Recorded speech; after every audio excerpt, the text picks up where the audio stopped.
Sebastião Albuquerque, bem-vindo. Kita Essência, uma IPSS, trabalha uma nova linguagem para a incapacidade. Como é que tudo começou? Sim, a história começa perto dos anos 2000 com um conjunto de pais e familiares e pessoas próximas desta problemática de pessoas com atraso de desenvolvimento intelectual e que na altura viram que tudo o que se tinha feito ou que se estava a fazer em Portugal já tinha muitos anos, não tinha grande inovação, havia um modelo que na altura se chamava, e que durou muito tempo, de centros de atividades ocupacionais que vocacionavam, isto muito vocacionados na parte ocupacional e não necessariamente na parte do aproveitamento das competências e do potencial de capacidades que todas estas pessoas têm, apesar das suas dificuldades. Felizmente as coisas, entretanto, mudaram. Hoje em dia as atividades deste tipo de centros são muito mais orientadas para precisamente a capacitação, mas na altura o nosso posicionamento e a nossa ideia começou por criar um projeto novo, um projeto que tivesse em consideração os interesses e as possibilidades de desenvolvimento.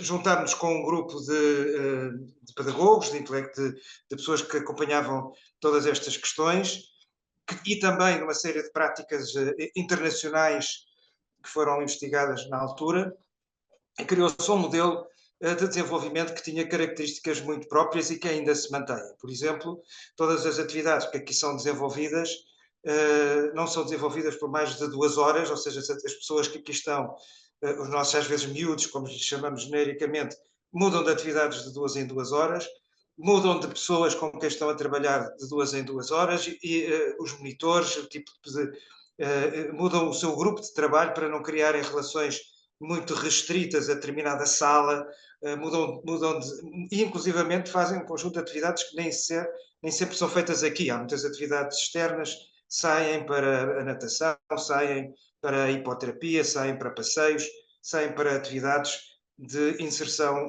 socioprofissional em empresas, em creches, em organizações. Portanto, há uma ideia de variedade, de um modelo de estimulação através da heterogeneidade das atividades e dos projetos onde são envolvidos. Portanto, tudo isto começou a ideia nessa altura, mas concretizou-se mais em 2006, quando abrimos as nossas instalações aqui perto de Sintra, na Abrunheira, as instalações que têm a capacidade para 79 pessoas, das quais 24 são residentes e que neste momento estão completamente cheias. Portanto, temos toda a nossa atividade aqui desenvolvida numa área que é muito aberta, muito verde, com salas pequenas para ajudar à interação pessoal e aos pequenos grupos, portanto, a interação dos nossos miúdos com os seus monitores, e aqui se desenvolvem um conjunto de atividades muitíssimo variadas Eu aqui no vosso e que portal são... consigo ver um conjunto de projetos que têm em andamento. É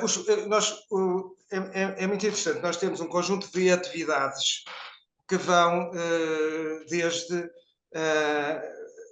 a parte mais de desenvolvimento de capacidades de alfabetização, de comunicação escrita e visual, porque apesar das pessoas terem 30, 40, 50 anos, se aprenderem a distinguir um número de outro ou uma letra de outra, isso pode ser o suficiente para poderem apanhar um autocarro e não outro, e com isso terem desenvolvimento da sua autonomia de deslocação. Portanto, há um conjunto de atividades relacionadas com a comunicação, com a fisioterapia, porque o movimento e a atividade física é muito importante, as atividades relacionadas com a arte, com o desenvolvimento através da arte, com a jardinagem, com tudo o que tem a ver com as atividades lúdicas, ou incluindo dentro das atividades lúdicas uma série de atividades de desenvolvimento intelectual, desenvolvimento de projetos de capacidade aumentativa, ou seja, em que há determinadas ferramentas, nomeadamente em computadores, que ajudam à comunicação de pessoas que têm dificuldades em comunicar.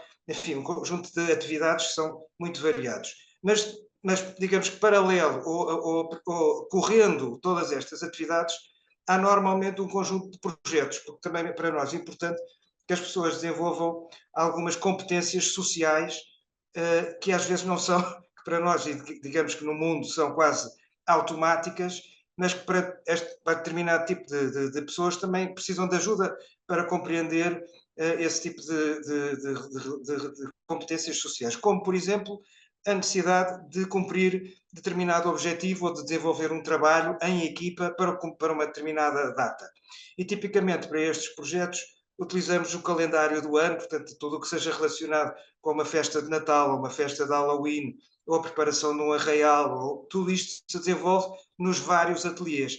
E cada ateliê contribui com o seu trabalho para isto. Isto introduz uma dinâmica de trabalho de grupo, de trabalho em equipa, de que as pessoas são estimuladas a comunicar entre si porque têm um objetivo comum, e depois a data propriamente dita de execução, que tem um prazo fixo, não é somente estar a desenvolver os projetos sem um objetivo concreto. Portanto, temos atividades e projetos que contribuem para o desenvolvimento de cada pessoa e da sua individualidade. Cada pessoa em si, cada Quantos pessoa utentes tem... neste momento é que tem a vossa instituição? Diga, diga. Quantos utentes neste momento é que servem? Temos 77, dos quais 24 são residentes. Vocês têm um lar residencial preparado para receber pessoas? Digam uma Temos coisa. o Centro de Atividades para a Capacitação, chamado CACI, e o lar residencial. Muito bem. Podemos falar aqui que atuam na área da doença mental. Nas dificuldades de desenvolvimento intelectual, ou seja, as fronteiras com a doença mental e a deficiência mental, ou seja, a origem do problema em si, para nós, não é muito relevante. As pessoas podem ter uma trissomia 21 ou trissomia 8, ou ter um problema no espectro do autismo, ou de outro tipo de doenças ditas raríssimas, a origem, ou às vezes ter começado uma vida, digamos que sem esse tipo de dificuldades, e terem tido um acidente, por exemplo, um acidente de viação, que lhes diminuiu capacidades de desenvolvimento intelectual. Portanto, a origem do problema em si, para nós, não é muito relevante. É mais relevante, e por isso se desenvolvem planos individuais que têm em consideração o potencial de cada um, mas também os seus interesses particulares. Não vamos obrigar uma pessoa que não tem grande apetência para estar com animais, por exemplo, a desenvolver atividades relacionadas com a terapia animal. A terapia animal é uma das outras atividades que desenvolvemos e que é muito útil para estimular também a responsabilidade perante um ser não humano, mas que precisa de ser tratado, alimentado, passeado todos os dias, e tudo isto cria uma dinâmica de responsabilidade. Mas os programas de desenvolvimento individual têm muito em consideração os interesses, as capacidades, o potencial e os gostos de cada um. E isto é o que determina o que é que se vai desenvolvendo para cada um, juntando, se quisermos, a panóplia de atividades que podemos oferecer com os interesses dos projetos que também desenvolvemos a nível individual. Muito bem. As pessoas que estão no lar residencial, estamos a falar de uma vivência permanente, ou podem ser recuperados para a sociedade? Se quisermos, depende muito das características, lá está, de cada um. Nós temos casos de pessoas que estiveram inseridas no nosso lar residencial, que desenvolveram um programa de capacitação, de competências sociais, de competências profissionais, inclusivamente fazendo isso muito em parceria com outras organizações aqui do Conselho de Sintra, que podem dar formação específica, etc. E temos casos de pessoas que desenvolveram o seu caminho de autonomização a ponto de depois saírem do lar residencial e desenvolverem as suas vidas com outros modelos de acompanhamento, como residências assistidas, ou inclusivamente com uma total autonomia. O nosso foco é sempre procurar o máximo das autonomias, e às vezes para nós, para alguns, a autonomia pode ser levantar-se e ter autonomia na sua higiene e na escolha da sua roupa e no vestir da sua roupa, e isso já para eles é uma grande conquista. Nem sempre é possível, nem é desejável impor um objetivo de integração na sociedade ou no mercado de trabalho para todas estas pessoas, depende muito das suas características individuais. Nem gostamos de medir, digamos, que o sucesso nessa perspectiva, porque depende, é como digo, depende muito das características individuais. Se encontramos no potencial de determinadas pessoas que podem ser integradas na sociedade a nível do mercado de trabalho, ótimo. Mas se não, todo o resto podem-se desenvolver uma série de objetivos próprios, objetivos pessoais, para o desenvolvimento das suas autonomias e das suas capacidades, que não tenham necessariamente esse objetivo final de integração no mercado de trabalho. Muito bem, ao nível da pandemia, houveram alterações ao vosso normal funcionamento ou correu tudo bem? A pandemia foi horrorosa por várias razões. No lar tivemos que ser tratados, passa a expressão, como um estabelecimento de pessoas idosas. E nós não temos pessoas idosas. A verdade é que são pessoas que precisam de acompanhamento no seu dia-a-dia, mas a idade média das pessoas que temos do lar é muito inferior a um estabelecimento de pessoas idosas. A idade média é 45 anos. Portanto, são pessoas que têm, do ponto de vista físico, do ponto de vista de dinâmica, outro estilo de vida e que sofreram muito com todo o isolamento a que foram obrigados, se juntarmos a isso a falta de compreensão pelo que estava a acontecer, o separar das suas famílias, dos seus amigos, das pessoas com quem o relacionamento emocional é muito importante. Ao nível do CACI, do Centro de Atividades, também foi muito mau, porque todas as nossas atividades que se baseiam num relacionamento próximo, todas as nossas atividades que se baseiam também num conjunto de atividades externas muito grandes, tiveram que ser francamente alteradas. Eu diria que quase foi alterado para o contrário do nosso modelo e da nossa metodologia de trabalho. Quando nós procuramos a proximidade e a capacidade de entrosamento entre um monitor e um cliente através da sua emocionalidade, da sua proximidade, mesmo a sua comunicação não verbal, nós somos obrigados a criar barreiras, a afastar as pessoas, a usarem máscara, a usarem batas, a usarem, enfim, um conjunto de regras que todos conhecemos. Portanto, para nós foi de facto um período do qual não temos grandes saudades, exceto num aspecto que é de facto a capacidade da nossa equipa de trabalho, que foi absolutamente inexcedível, a capacidade, a seriedade, o profissionalismo e a capacidade de adaptação e de abnegação, porque no princípio não se percebia, como toda a gente, ninguém sabia o que é que estava a acontecer, mas a verdade é que se sentia grande angústia, grandes dificuldades, quando toda a gente foi, entre aspas, para casa, naqueles momentos do confinamento, nós não podemos confinar, ou seja, o nosso lar continuou a funcionar. Não tiveram surtos nenhuns. E as pessoas tiveram que continuar a desenvolver os seus trabalhos aqui. O momento mais crítico, que foi quando o vírus literalmente entrou em casa, já tínhamos tudo vacinado, portanto conseguimos, também graças ao profissionalismo da nossa equipa e com todas as medidas de proteção que na altura foram usadas, adiar ao máximo a entrada do vírus, e quando o vírus de facto nos chegou a casa, já tínhamos a equipa toda vacinada, já tínhamos os nossos clientes todos vacinados e de facto não tivemos felizmente grandes impactos ao nível da saúde e portanto tudo isso. Agora, é um período do qual não temos grande saudade. Muito bem. Vocês estão numa área Sintra, um concelho grande. Sim. Diga uma coisa, estão na sua máxima capacidade ou podiam ainda receber mais pessoas? Nós temos a máxima capacidade em acordos de cooperação. Ou seja, o acordo de cooperação não cobre a totalidade das nossas vagas, digamos assim, da nossa capacidade, mas o acordo de cooperação tem uma lista de espera muito grande e temos pedido à Segurança Social para aumentar o acordo de cooperação, mas não tem sido prioridade o aumento do acordo de cooperação nestas respostas. Portanto, temos um conjunto de pessoas que, mesmo não estando ao abrigo do acordo de cooperação, fazem um esforço financeiro para aqui estar e, portanto, isso... e que ficam, digamos que, quando há vagas de acordo de cooperação, acabam por ser... é uma possibilidade de integração também.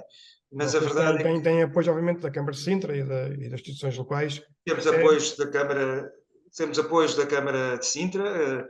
A Câmara de Sintra, diga-se passagem, que foi das entidades, como falámos da pandemia, foi das entidades que da pandemia esteve mais próximo das entidades aqui do Conselho e que deu um grande apoio de proximidade, muito maior do que de outras organizações governamentais ou nacionais. De facto, a Câmara de Sintra, nesse aspecto, foi exemplar na dedicação e no apoio que deu, nomeadamente com coisas que tinham que ser organizadas, não individualmente por cada entidade, mas por um conjunto de entidades, e a Câmara de Sintra esteve ao dispor e apoiou muito.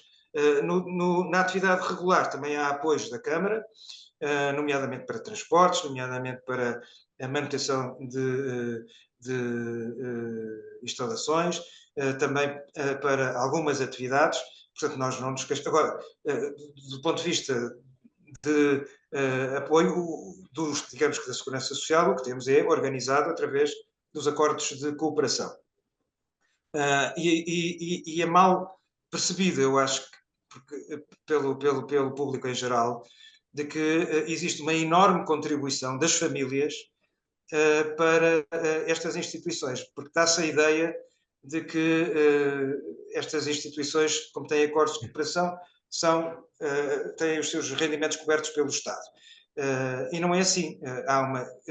Nós, no nosso caso, cerca de só 50% dos rendimentos é que provêm da Segurança Social e os outros 50% provêm das famílias e da sociedade em geral, através da contribuição, com donativos, atividades de angariação. Vão conseguindo essa angariação? Vamos fazendo esta angariação com programas, eu diria, bastante profissionalizados, já com tempo. Encaramos que a atividade de angariação de fundos é uma atividade que não é na base, digamos que, do voluntarismo, tem que ser organizada, tem que ser preparada com tempo e com continuidade, porque este modelo de financiamento das IPSS, pelo menos neste campo, é um modelo de subfinanciamento pelo Estado, propositadamente o Estado, mas isso às vezes, como digo, não é muito bem comunicado, nem muito bem percebido pela sociedade em geral. O Estado propositadamente não contribui a 100% para estas atividades. E a parte da sociedade tem que lá estar, porque senão deixam de poder funcionar. E esse funcionamento é através das contribuições das famílias, mas não chega, porque as famílias contribuem em função do seu rendimento e não em função dos custos da operação. E, portanto, como é em função do seu rendimento, há umas famílias, digamos, mais, felizmente, menos carenciadas, que podem contribuir positivamente, mas outras famílias, as famílias carenciadas, contribuem com valores simbólicos. E alguém tem que cobrir a diferença e é a sociedade em geral. Por isso fazemos este apelo genericamente, que todas estas campanhas que se fazem, todas as IPSS em geral, fazem campanhas de angariação de fundos, porque precisamente aquilo que o Estado e as famílias contribuem não é suficiente para ter qualidade nos serviços. A alternativa era reduzir a qualidade dos serviços ao mínimo, mas para isso não valia a pena provavelmente cá estarmos, porque para isso não é, digamos que o nosso papel e a nossa missão. Muito bem, se tivesse mais recursos, o que é que faria com mais dinheiro?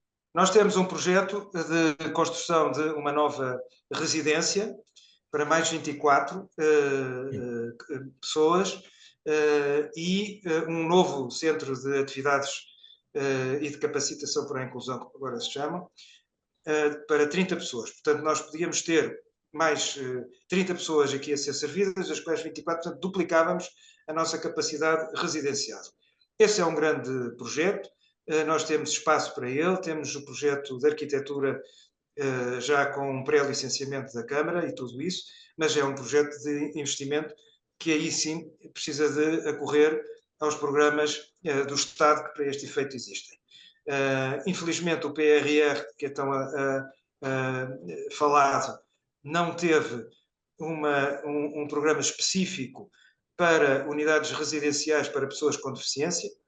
Há uma parte que é de melhoria de instalações, mas não para a construção de novas unidades residenciais.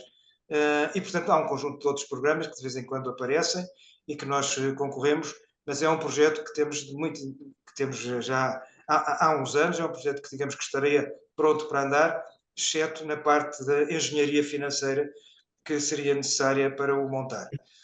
E aí sim também nós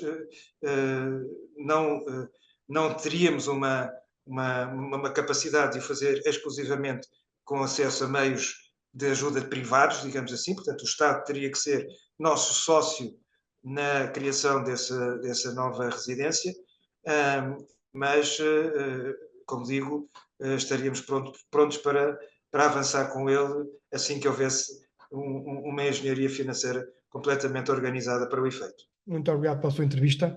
Vamos ver-nos seguramente mais vezes. Boa sorte.